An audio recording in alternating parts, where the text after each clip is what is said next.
ಮಕರ ಸಂಕ್ರಾಂತಿಯ ಶುಭ ಸಂದರ್ಭದಲ್ಲಿ ಅಯ್ಯಪ್ಪ ಸ್ವಾಮಿಯ ಸಂಪೂರ್ಣವಾದಂತಹ ಆಶೀರ್ವಾದವನ್ನು ಪ್ರಾಪ್ತ ಮಾಡಿಕೊಳ್ಳಬೇಕು ಅನ್ನುವಂತಹ ಉದ್ದೇಶದಿಂದ ನಮ್ಮ ಸುವರ್ಣ ಸಂಕಲ್ಪ ಅಮೃತ ಗಳಿಗೆಯಲ್ಲಿ ಅಯ್ಯಪ್ಪ ಸ್ವಾಮಿಯ ಪೂಜೆಯನ್ನು ಮಾಡೋದಕ್ಕೋಸ್ಕರವಾಗಿ ಎಲ್ಲ ಅಯ್ಯಪ್ಪ ಮಾಲಾಧಾರಿಗಳು ಕೂಡ ಇಲ್ಲಿ ಬಂದು ಅಯ್ಯಪ್ಪ ಸ್ವಾಮಿಯ ಪೂಜೆಯನ್ನು ಮಾಡಬಹುದು, ಇರುಮುಡಿಯನ್ನು ಕಟ್ಟಬಹುದು. ಅದೇ ರೀತಿಯಾಗಿ ಪ್ರತಿನಿತ್ಯದ ಅಭಿಷೇಕ ಅಥವಾ ಪ್ರತಿನಿತ್ಯದ ಪ್ರಾರ್ಥನೆಗಳನ್ನು, ಭಜನೆಗಳನ್ನು ಅಯ್ಯಪ್ಪ ಸ್ವಾಮಿಗೆ ಸಲ್ಲಿಸ್ತಕ್ಕಂತಹ ವಿಶೇಷವಾದಂತಹ ಒಂದು ಸದಾವಕಾಶ. ಹಾಗಾಗಿ ಈ ಮೂಲಕ ಪ್ರಾರ್ಥನೆ ಮಾಡ್ತಕ್ಕಂಥದ್ದು ಎಲ್ಲ ಅಯ್ಯಪ್ಪ ಸ್ವಾಮಿ ಮಾಲಾಧಾರಿಗಳು ನಿಮ್ಮ ಪ್ರತಿನಿತ್ಯದ ಅಯ್ಯಪ್ಪ ಸ್ವಾಮಿಯ ಪೂಜೆಯನ್ನು ನೀವು ಇಲ್ಲಿ ಬಂದು ನಮ್ಮ ವಾಹಿನಿಯಲ್ಲಿ ಅಯ್ಯಪ್ಪ ಸ್ವಾಮಿಯ ಪೂಜೆಯನ್ನು ಮಾಡಬಹುದು, ಅಥವಾ ನೀವು ಪೂಜೆ ಮಾಡ್ತಾ ಇರ್ತಕ್ಕಂತಹ ಜಾಗಕ್ಕೆ ನಮಗೆ ತಿಳಿಸಿದಂತಹ ಸಂದರ್ಭದಲ್ಲಿ ನಾವಲ್ಲಿ ಬಂದು ಚಿತ್ರೀಕರಣವನ್ನು ಮಾಡಿ ನಮ್ಮ ವಾಹಿನಿಯಲ್ಲಿ ಪ್ರಸಾರ ಮಾಡ್ತೀವಿ. ಹಾಗಾಗಿ ಎಲ್ಲ ಅಯ್ಯಪ್ಪ ಮಾಲಾಧಾರಿಗಳು ಕೂಡ ನಿಮ್ಮ ವಿಶೇಷವಾದಂತಹ ಮಾಲಾಧಾರಣೆ ಅಥವಾ ಇರುಮುಡಿ ಕಟ್ಟತಕ್ಕಂಥದ್ದು ಅಥವಾ ಪ್ರತಿನಿತ್ಯದ ಪೂಜೆ ಭಜನೆಗಳನ್ನು ನಮಗೆ ತಿಳಿಸಿದಂತಹ ಸಂದರ್ಭದಲ್ಲಿ ನಾವಲ್ಲಿ ಬಂದು ಚಿತ್ರೀಕರಣವನ್ನು ಮಾಡುತ್ತೇವೆ, ಅದನ್ನು ನಮ್ಮ ವಾಹಿನಿಯಲ್ಲಿ ಪ್ರಸಾರ ಮಾಡುತ್ತೇವೆ.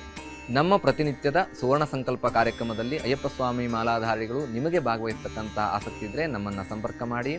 ನಮ್ಮ ವಿಶೇಷವಾದಂತಹ ಕಾರ್ಯಕ್ರಮದಲ್ಲಿ ನಮ್ಮ ಪ್ರತಿನಿತ್ಯದ ಕಾರ್ಯಕ್ರಮದಲ್ಲಿ ನಿಮ್ಮನ್ನು ವಿಶೇಷವಾಗಿ ಆಹ್ವಾನಿಸಲಾಗುತ್ತೆ.